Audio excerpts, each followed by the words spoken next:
சற்று முன் கிடைக்கப்பெற்ற மிக மிக முக்கியமான செய்தி ஒன்று வெளியாகியிருக்கு. திடீரென்று ஸ்டாலின் அவர்கள் ராஜினாமா. அதிர்ச்சி. திருத்தணியில் வடமாநில இளைஞரை கஞ்சா போதையில் இருந்த 4 சிறுவர்கள் கொடூரமாக வெட்டியது தமிழகத்தில் பெரும் பதபதப்பை ஏற்படுத்தியிருக்கு. தமிழகம் முழுவதும் திமுக ஆட்சியில் போதைப்பொருள் நடமாட்டம் அதிகரித்து விட்டதாகவும், பள்ளி சிறுவர்கள் கையில் கூட போதைப்பொருள் எளிதில் கிடைப்பதாகவும் அதிமுக, பாஜக, தாவேகா, பாமக உட்பட எதிர்க்கட்சிகள் குற்றம் சாட்டியிருக்கு.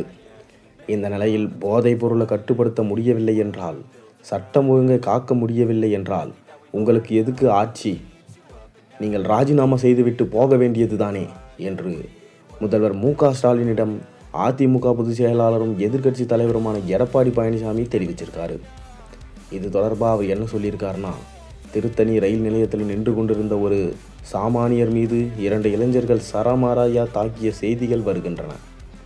அதேபோல் திருப்பூரில் போதை இளைஞர் ஒருவர் காவலரை கத்தியோடு நடுரோட்டில் விரட்டிய செய்தியும் அதிர்ச்சி அளிக்கின்றன. போதைப் பொருள் புழக்கமும் போதை இளைஞர்களால் ஏற்படும் சட்ட ஒழுங்கு சீர்கேடும் தினசரி செய்தியாகி இருப்பதற்கு என்ன பதில் சொல்லப் போகிறார் பொம்மை முதல்வர்?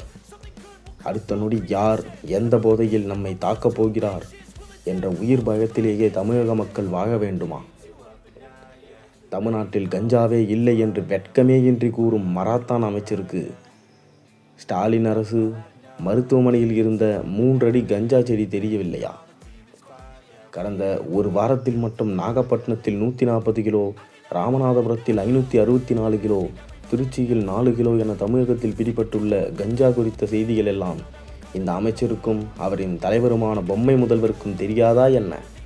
போதைப் பொருளை கட்டுப்படுத்த முடியவில்லை என்றால், சட்ட ஒழுங்கை காக்க முடியவில்லை என்றால் எதற்கு நீங்கள் ஆட்சியில் இருக்கிறீர்கள்?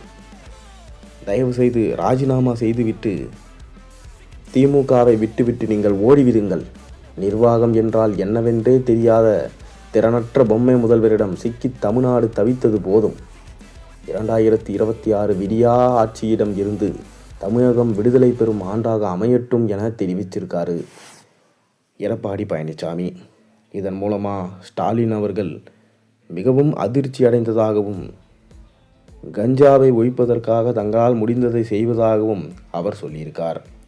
ஆனால் போதைப்பொருள், கஞ்சா போன்ற விஷயங்களை தடுத்திருந்தாலே திமுக தலைவர் ஸ்டாலின் அவர்கள் எப்போது ஈஸியாக வெற்றி அடைந்திருக்க முடியும். சொன்ன வார்த்தையும் காப்பாற்றவில்லை. தமிழகத்தில் அமைதியான நிலைமையையும் அவர் ஏற்படுத்தவில்லை. இதனால்தான் திமுக அரசு தற்போது கவுகும் நிலைமைக்கு ஏற்பட்டுள்ளது.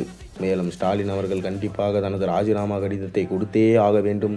திமுக அரசு இம்முறை வெற்றி பெறுவது கடினம்தான் என்கின்ற தகவலும் தற்போது கிடைக்கப்பெற்றிருக்கு.